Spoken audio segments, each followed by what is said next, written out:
If you know the song, you can join them. You can sing with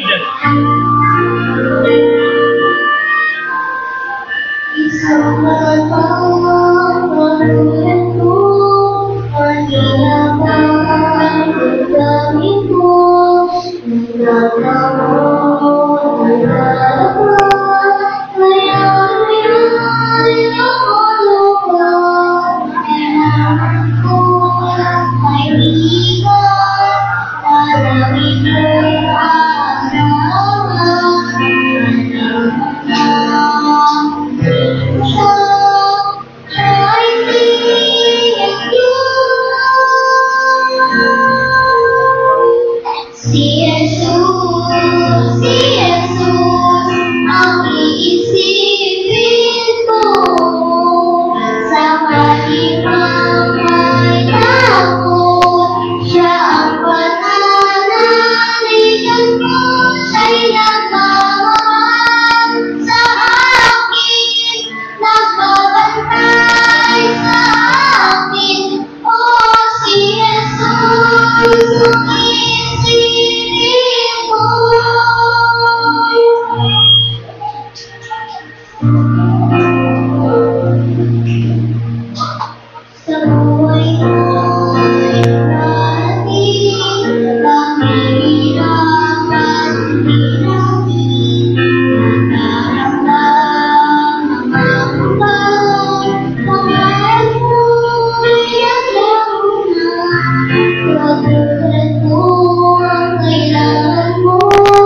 lagi iniisip natin ang Panginoong Hesus. Lagi kayo nasa mabuting kalagayan. Tayo natin tumayo, Jeremiah chapter 1. Jeremiah chapter 1, verse 5 to 8. Jeremiah chapter 1, verses 5 to 8. Amen? Sabay-sabay po natin basahin ng malakas. Jeremiah chapter 1, verses 5 to 8. Begin. Bago kita inanyuan sa tiyan, inakilala kita. Bago ka lumabas sa bahay bata, ay pinapaging banal kita. Inihilal kitang propeta sa mga bansa.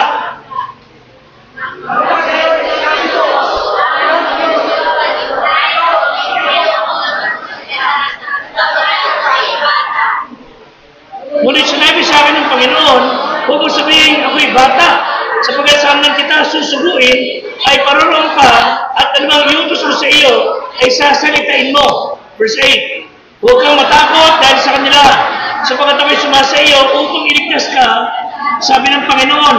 Pagpalain ng Diyos Ama, ang kanyang silpa, tayo natin magsipo. Ang biyaya ng Panginoong Diyos sa langit ay sumahatin. Amen? Sa pangalan ni Kristo ang ating Diyos at tagapagligtas. Make no excuses.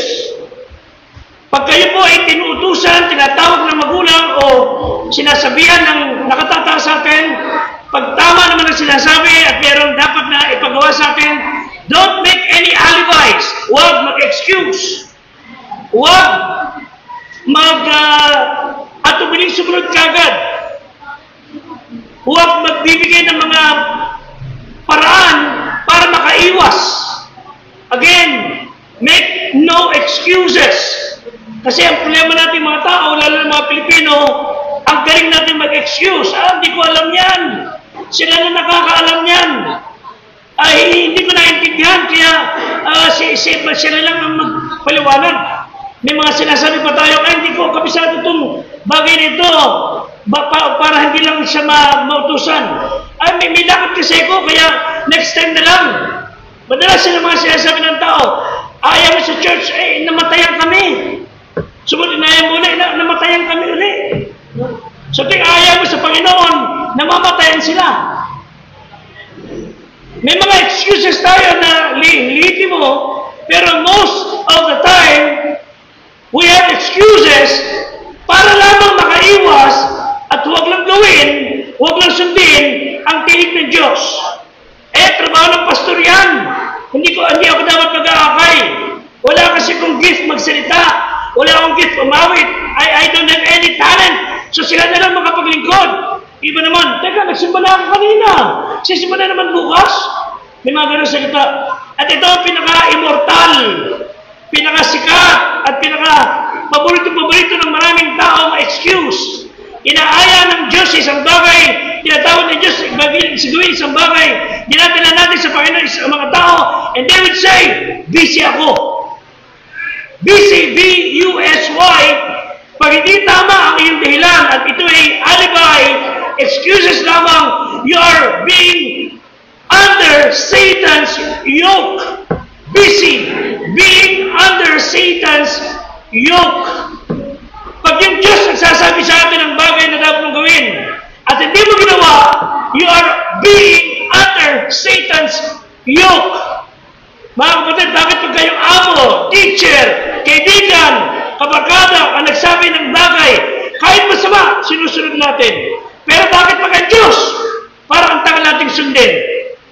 And then pagka tayo napahamak, sinisisi natin ang Diyos.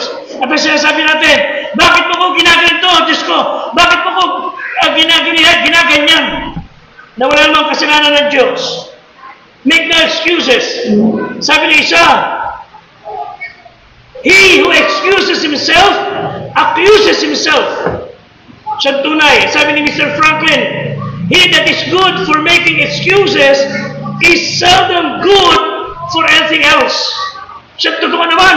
Pag wala ka ng ginawa kundi magreklamo, mag-excuse, umiwas sa mga bagay ng Diyos, wala kang matinong gagawin. Most likely, you will not do anything good. Si Jeremiah, tulad din natin, ang dami ng excuses. And he was ready to say all those excuses when God called him para maging isang propeta? Dalawang bagay. He was called to be a prophet. Iba yung priest. And when the Bible says priest, iba ito sa mga priest ng mga Katoliko sa ating panahon. Napakalayo. Yung propeta, they have the message na dapat sabihin ng propeta. Sinabi ng Diyos, you tell the message, ura-urada, you need to tell them. Ang priest, iba ginagawa. Naganda sila ng mga gawain sa loob ng tabernacle, ng templo, then naglilingkod sila sa Panginoon. At meron silang fixed salary, meron silang fixed message. But yung prophet, walang fixed salary. Bahala na kung anong bigay sa kanya ng Panginoon. Ang malungkot dito, ang daming excuses ni Jeremiah na hindi malayong ginagamit din natin. At tandaan niyo mga kapatid, pag nag-excuse ka lagi sa Diyos, saka na Panginoon, saka na maglilingkod, saka na ako susunod. Pag may kanya ginagawa, isang araw hindi ka nakakausapin ng Diyos. But, every time you make excuses, nag-aalala ka, God is giving you promise. Sabihin ko, meron, sasabihin, Panginoon, hindi ko ito kaya, Panginoon, mabigat ito. Sabihin, meron kang paghadlang sa sinasabi ng Diyos, God is giving you a promise na pagkasunod mo ako, itong nangyayari. Ready na ba kayo makinig? Amen? Huwag na huwag niyong planuhin mag-excuse. Sabihin niyo, Panginoon, ready ako sumunod sa iyo. At pagkasunod kayo sa Diyos, maniwala kayo, you are on the good side. May biyaya. Ito ang excuse ni si Jeremiah. Tignan po sa chapter 1 verse 5. Chapter 1 verse 5, pakibasa. Begin.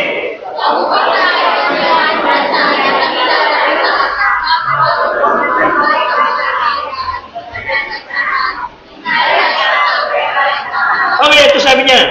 So God made him to be a prophet. Nasa tiyan pa lang siya. Propeta ka ng Diyos sa Israel. Ang sabi niya, the task is demanding. Ang hirap ng trabaho. Ang laki ng trabaho. Hindi ko kaya. So Jeremiah was called to be a prophet sa bansang Israel. Bago po siya lumabas sa bahay bata, pinapagimba na siya, pinili na siya ng Diyos. Iba sa tatay niyang priest, iba sa lolo niyang priest. Nung araw ang priest sa Bible, may asawa. Ang priest dito sa atin, sa ibang bansa rin, walang asawa. Hindi po, bawal mag-asawa, isa lang. Iba naman, sumobra, apat-apat pa. Iba, sobra-sobra, libo-libo pa. So, hindi sila naging masaya. Pero si Jeremiah, he was chosen as a prophet. He was authorized spokesperson ng Diyos, na yung mga spokesperson ng Diyos ay nakatalaga na mga ngaral magsasabi ng mensahe ng Diyos. And sometimes we think na ang mga propeta ay nagsasabi ng mga mangyayari sa kinabukasan. And that is true. Ang propeta ay nagpapahayag ng mensahe ng Diyos na mayroong future result. At ang propeta po, ginagawa ito, ina-expose ang kasalanan ng bayan. Yung maling ginagawa ng tao, in-expose niya to let them know na you're doing wickedness, kayo magbalik lang sa Diyos. Amen? So, yun ang trabaho din ng pastor sa ngayon. Whenever we hear the message from the pulpit, inaral ng pastor, binigay ng Panginoon, at sinasabi ng Diyos sa magitan ng pastor, bumago ka na ng lakad mo. Dumiretso ka na ng lakad mo. Mali ang ginagawa mo. Although hindi ko alam, hindi tayo nag-uusap, but God is using the pastor to tell you the message. At pag nalaman mo mali ginagawa mo, dapat magbago ka na. Dapat magpakatino ka na. Amen? Walang dapat na. Biyara tayo sa pastor, tinitira na naman ako. Sino ka nag-chismis sa kanya? Kaya iba, mga tao nakatago sa likod ng poste. Nakatago sa likod sa harapan ng kanyang tao ron dahil baka tamaan siya ng salita ng pastor. Whenever you hear the message and God is telling you, magbago ka na, sumunod ka sa akin, huwag mo sabihin para sa kanya yun. Nangunguso ba Diyos sa iyo at sabi, oops, sa akin yun. Kanya yun. Uy, sa kanya yun. Hindi ho, para sa iyo yun. God is telling you through the prophet na magbago ka na ng buhay, dumiretso ka na, sumunod ka na. Pero para kay Jeremiah, the task is demanding. While ang priest, external, ritual, sacrifices, offerings, at there's a fixed salary. Ang propeta, wala. They would address the whole nation, and usually people whom he speak to, hindi nakikinig. At ayaw nilang makinig sa mga propeta. Ayaw kasi nang ikinutuwid sila. May mga tao, ayaw nang ikinukulit sila. Pagka naman napahamak, sinisisi Diyos. Walang ganon. Kung yung priest ay kasama sa mga special tribe, may authority, may respeto, pero ang propeta madalas binabaliwala at pinapatay. Hindi sinusunod. Dahil mga tao nagagalit sa propeta, at propeta nagsasabi ng totoo. At ayaw ng mga tao maituwid. Si Kristo man, na siya nagkatawang tao, siya ituloy din isang propeta. Kaya sabi niya, a prophet is no prophet in his own country. Si Kristo hindi siya kinilala. Ultimo ng mga kapatid niya sa laman. Hindi lahat naging Kristiyano. Pero si Kristo ay propeta, nangaral, patungkol sa kanan ng Diyos. Pero sila ay hindi nakinig. Ayaw kasi nila magbago. Pero ito pangako. Sabi ni Jeremiah, Panginoon, the task is demanding. Mabigat. Hindi ko kaya. Ito pangako ng Diyos. 10 verse 5. Bago kita inanyuhan, kilala na kita. Bago ka lumabas sa bahay bata, pinapag-ibanan na kita. Ito pangako ng Diyos. God is telling you, Kristiyano, ito gawin mo.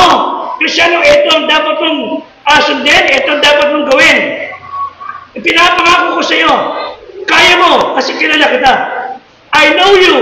Alam ko ang karakas mo. Alam ko ang kakayanan mo.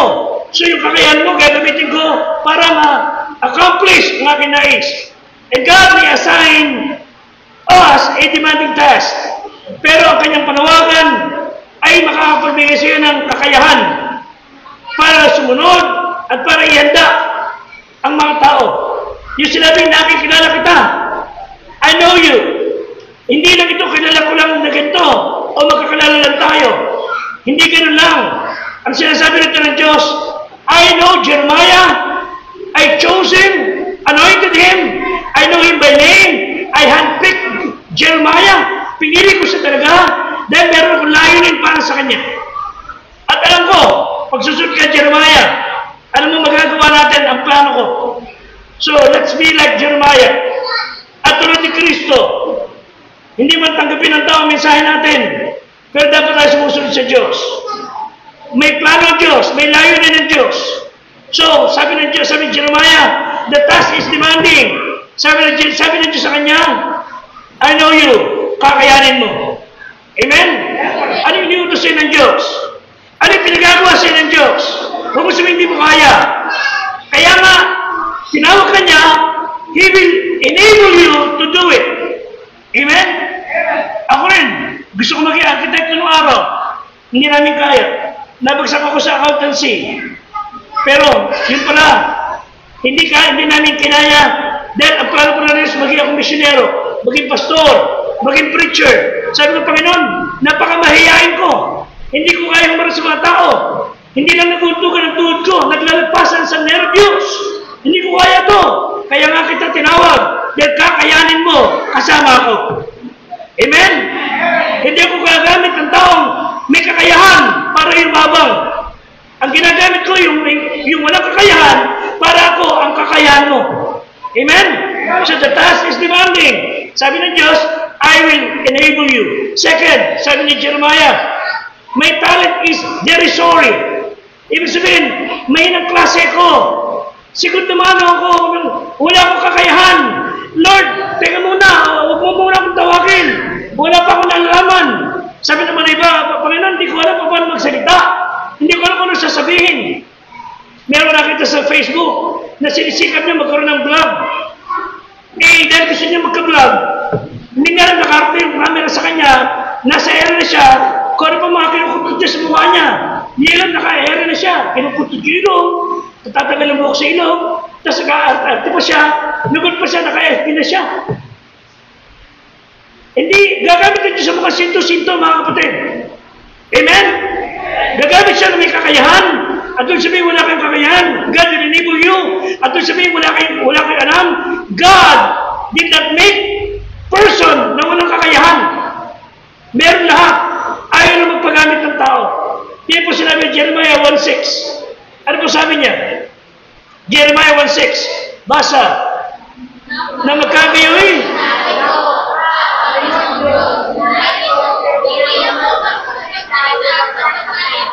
Lord, bata pa ako. 12 years old lang ako. 15 years old lang ako. Lord, 20 years old lang ako. Lord, di ko nga magsalita. Bata pa ako. Mga kapatid, hindi siya bata kagaya ng maliliit na ganyan. Si Jeremiah po ay mga edad 20 pataas nung tinawag siya ng Panginoon. And by the way, he was like Moses sa Exodus 4 verse 10. Hindi po sabi. Dalawa sila nag-excuse lagi. Exodus 4 verse 10. Hindi po sabi ni Moses. Basa. At sinabi, O Panginoon, ako hindi marikit ngusap. Kahit ang panahon nakaraan, kahit wala namang salita ka sa lingkod, ako'y kini sa pangusap, umig sa dila. Kung mga Lord, napaka-mahihayin ko, napaka-kini ko, napaka-luno ko, paano magsasalita? Sabi ng Panginoon sa kanya, ako ang magiging tagapagsalita mo. Yung sasabihin ko, ang sasabihin mo. Wala kang gagamit ang salita mo. Wala kang masasabihin maganda. So whatever words I want you to say will be my words. Kaya mga kapatid, tayo, hindi salita ni Pastor, salita ng Diyos. Amen? Salita ng Diyos ay pinangangaral natin dito. Ang mga maling aral, salita nila. Kaya sila sumisikat, ang mga miyembro, nakukuba. Kinukuba sa pera. Ang mga tao nag-aatid sa church, hindi nagbabago. Salita kasi ng tao. So sabi ni Jeremiah, may talent is derisory. Mahinang klase ko. Mga kapatid, sabi niya siya nagpatotoo. Nung tinawag na siya ng Panginoon sa pangangaral, sabi ng mga tao nakakaalam, ba't mo na baka tatawagin niya si Juan? Tiyak na tiyak hindi si Juan ang tatawagin ng Panginoon para mangaral. Baka yung kakambal niya, napaka-timi niyang si ano eh. Hindi nga, napapalisan nga ng lawa yan eh. Paano makakapangaral yan? Kausapin mo, hindi kumikibo, o ulang ng tango. Wala, palisan lawan yan. Paano magsasalita yan? Pati siya mismo sabi niya, Pastor, parang nagkamali ata ang Diyos ng tawag ah. Nagkamali siya ng number. Ba't ako tinawag niya? May hiyain ako. I'm inferior. I'm so timid. Nagkamali ata ang tinawagan ng Diyos. Sabi ng pastor niya, kapatid, hindi ata nagkamali ng tinawagan ng Diyos. Kaya lang, mahina signal mo, Brad. Hindi ka makaintindi. Nag-aalibay ka, nag-excuse ka. Mga kapatid, kung sabi mahina ka, God has a way to overcome weakness. Amen? God has a way to overcome our insufficiencies. Sino magaling magsalita sa atin? Wala ako. You should have known me bago ako nag-aaral sa Bible School. Wala akong alam. Wala akong kakayahan. In fact, nahihiya nga ako ngayon eh. Pagkarating ko, nakatayin kayo lahat sa akin eh. Mahihiyain talaga ako. Ako hindi mo makakausap talaga ng ganun-ganun lang. I've learned over the years that the person most aware of his own inadequacy is the person the most dependent on God's sufficiency. Ano ibig sabihin? Yung tao na Kristiyano na nalalaman ang kanyang kakulangan, kahinaan, at lahat ng bagay na kawala siya, ay siyang gagamitin ng Diyos para kilalanin siya'y sapat sa lahat ng bagay. Tama lang na pag sinabi namin wala kami kakayahan because God can enable us. Bakit? Ito pangako niya, verse 9, Jeremiah 1:9. Salamat sa Diyos. Siya ang nagpapatibay. Siya tumawag, siya magpapalakas. When God guides, He will provide. Ano sabi ng verse 9? Begin. Nang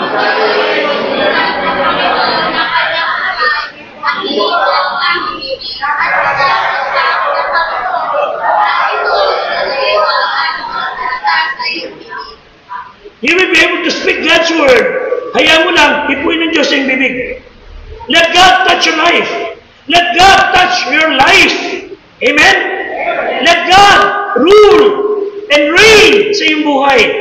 At ilalagay ng Diyos ang kanyang salita sa iyong bibig. It's not your words. Walang saysay ang kasalita mo. It's His word sa iyong bibig. Kaya pangako ng Diyos, I will strengthen you. I will uphold you with my right hand. Isaiah 41 verse 10. Tingnan po sila ng Bible. Ang hipo ng Diyos is not only to purify, is not only to inspire, but to empower. Basahin niyo sinabi ng Bible. Begin.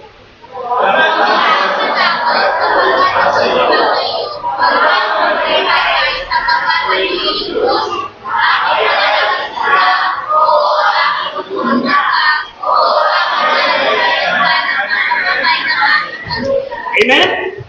You see? Pangako ng Diyos yan. So sinabi mo, Panginoon, ako po ay ako po ay napaka-hinang nilalang. Ako po ay napaka-hinang nilalang. Alam ko, kaya nga kita ginamit ko para palakasin kitang nilalang. Amen? Okay ba yun, Pedro? Lord, inatake na nga ako sa puso. Hindi hilang kayo sa paa. Nakapagsasalta ka, you can tell them. Amen? Lord, ako po ay may sasakit. Hanggat nakapagsasalta ka, God can use you. Na-experience ni Kristo yan. When He was on the earth, siya ay hinipo rin ang Ama. Matthew chapter 3 verse 17, sa baptism ni Kristo, sabi ng Panginoon, this is my beloved Son. Ito aking kinalulog anak. In whom I will please. Nais ng Diyos, mga kapatid. Hipoy na yung buhay. Hipoy na yung bibig. Gamitin ka niya. Ayaw mo lang magpagamit. Ayaw mo lang hipoy ka ng Diyos. Ang mga tao na hinipo ng Panginoon, ang siyang ginagamit ng Diyos para makakampilis ang kanyang layunin. Bakit ang excuse? Lord, hindi lamang po my task is demanding. My time is derisory. Number 3, my time is deficient. Wala na, lipas na po ako, Panginoon. O kaya, hindi pa panahon. Lord, kulang pa ako sa training. Lord, bata pa ako. Kung sinabi niya kanina, ano niya mga kapatid, kahit anong alibay mo, ang Diyos hindi nagkakamali ang tinawag. Hindi siya yung tipo na, tiyatawag kita Pedro, tag mo na, mali pala, hindi pala. Walang ganon. Hindi ganon ang Diyos. Ang Diyos siguraduhan. Ito mo ang pangako niya. Don't you ever say, bata ka pa. Tini po sa Jeremiah 7 verse 8. Yeah, chapter 1 verse 7 and 8. Jeremiah chapter 1, 7 and 8. Tini po sabi ng Bible. Begin. Huwag mong sabihin. Amen?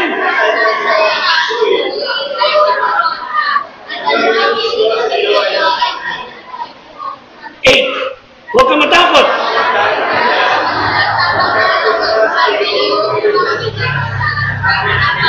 You will never fail. Bakit? I will be with you. Hindi kita tatawagin, hindi kita kukunin, hindi kita utusan, at papayagan ka lumakad mag-isa. Bahala ka sa buhay mo. Hindi yan si Tarzan na ipinanganak sa gubat ay sa kasaysayan. Lumaki, akala niya hayop siya. And people like Tarzan, they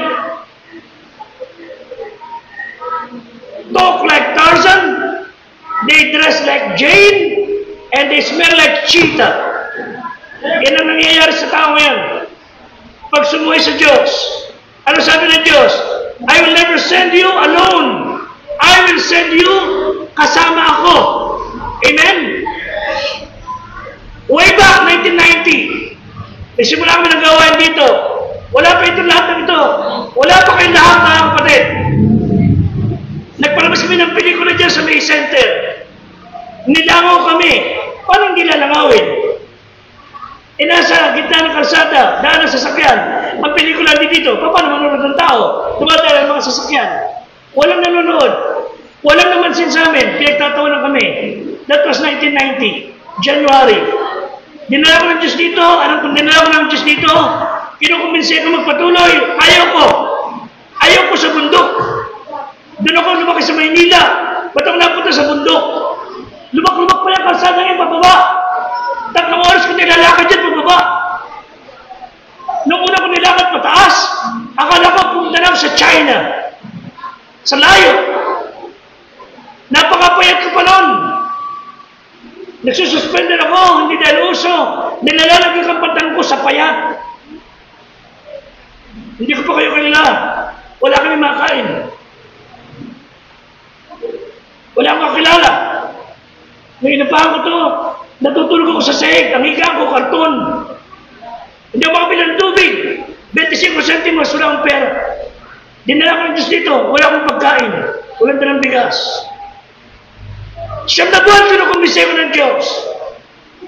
I thought nag-iisa na ako rito. Yung kasama ko, iniwan ako. Nawala sila. Iniwan ako mag-isa. Until nabasa ko ang Acts 18:10. Kino sila ng Bible. I thought I was all alone. Acts 18:10. Pinakita sa akin ng Diyos ng saltang yan. Pakibasa mga kapatid.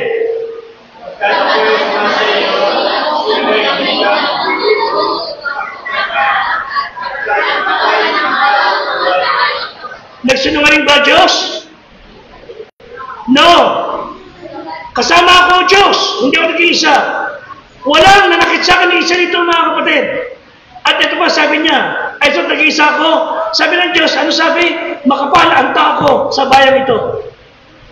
Ang kaharap ko ngayon mga kapatid, ay hindi po mga anino, o multo, o spirito. Kayo po ay warm bodies na pumupulo sa 175 sitting ng ating iglesia. Amen? So totoo sinabi ng Diyos, nag-iisa ba ako? Hindi. Kasama ko kayo mula noon at hanggang sa dumating si Kristo. Sabi ng Diyos, I will never leave you alone. I will be with you. Sumunod ka lang sa akin. Tandaan niyo mga kapatid, ang kondisyon ng Diyos kay Jeremiah, sumunod ka lang, and I will be with you. I will speak through you. At kung anong sabihin ko, sasabihin mo. Huwag kang matakot. Pang-apat, excuse, this would be the last. The teaching is dangerous. Lord, nakakatakot po yung mensahe sinasabi ko.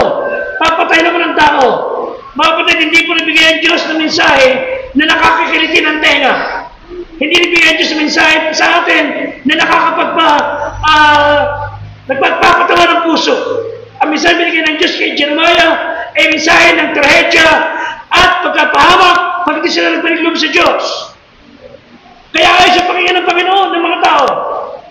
Ang mga tao ay sumuhay sa Panginoon, binaniwala ang Diyos. Nilapastahan ang karya ng Panginoon. Sumabas sa Diyos-Diyosan. Ano po sabi sa verse 13? Jeremiah 1:13 and 14. Ano sabi ng Bible? Pakibasa. Again.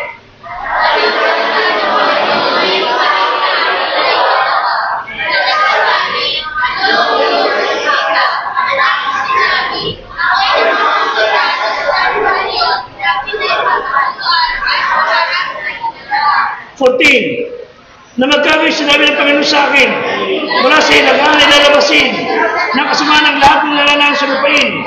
In short, the message was clear.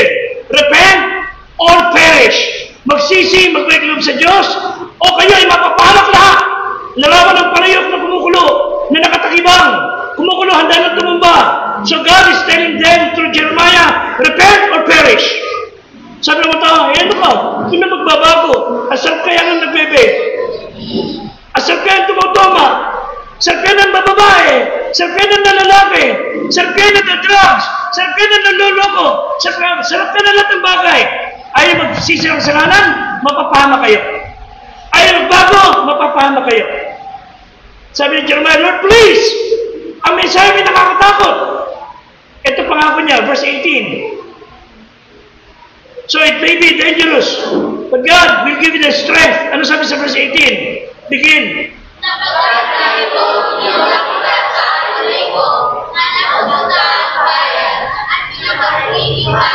Tibay.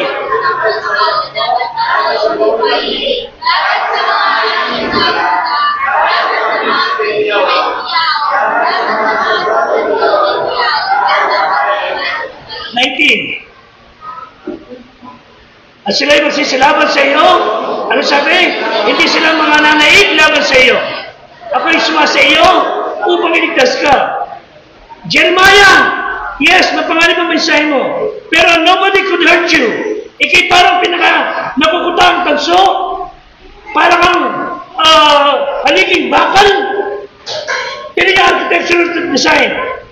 Jeremiah, huwag ka matakot. Ikaw ay fortified city, iron pillar, bronze walls, walang makakatalo sa iyo. Amen? You are unshakable, solid, tulad ng Diyos, hindi ka kayang gapiin. God reassured Jeremiah, attack you, they will. Overcome you, they cannot. The person who stands with God will prevail. Amen? Sabi ng isang tao, one with God is a majority. Alone we are helpless. With God, we will prevail. Amen? Let me close with this. Nung Roman Empire, sa Great Colosseum sa Rome, ang tao ay lagi naroon, spectators, dami, libo-libong tao nanonood. Laging katuwaan nila, kasiyahan ang buhay nila, may patayan sa loob ng arena, labanan ng hayop sa hayop, pero pinakapaborito na pinapanood ay yung paglaban ng mga hayop na magdudungis laban sa mga Kristiyano. Tutuwa sila lahat doon sa Great Colosseum ng Roman Empire. Lagi na lang, tutuwa sila na nakikita ang lahat ng mga Kristiyano ay nilalaban ang buhay ng mga kalaban ng mga mababangis na hayop, kundi man pinupugutan ulo, pinapatay dahil kay Kristo. And that was, those were the days. No AD 404, meron kaming pagtitipon. Isa lang sa audience na matagal na nababagabang kalooban, isang monghe na ang pangalan si Telemachus. Nakikita niyang nilalapastangan, pinapatay ang mga Kristiyano, niluluray na parang karne lamang ng buwan-man. Hindi siya makapapigil. Tumayo siya sa kanyang ganda, inuupuan, at pumunta sa gitna na malapit sa mga leader. At sabi niya, enough! Tama na! Sapat na yan! Sobrang na ang ginagawa niyong pagpapatay, pagpapahirap, pagsupil. Hindi ko na kaya ang napakakarmandugan na bagay na ito. Natigilan ng marami. Para siyang naging killjoy. Tingin siya ng nakakadurog ng paningin. At sandali lang, siya tinampot at inalagay din doon. Ipinakain sa mga nila nagugutom. Pero alam niyo mga kapatid, putsa na doon ang tapos sa istorya. Years after, yung ginawa ng Telemachus na paninindigan, he spoke against that tyranny and butchery. Natigil unti-unti ang pagpatay sa mga Kristiyano. Natigil unti-unti ang paglipol sa mga mananampalataya. You know why? Because of one who spoke. Isang taong nanindigan through Telemachus, the message prevailed. Natigil ang lahat ng paghihirap.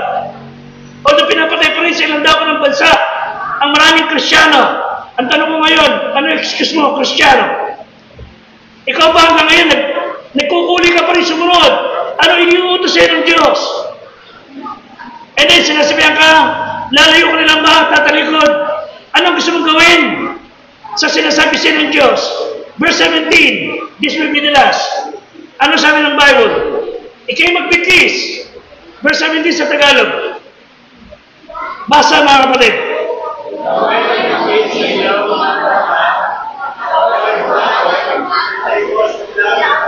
Louder. Amen.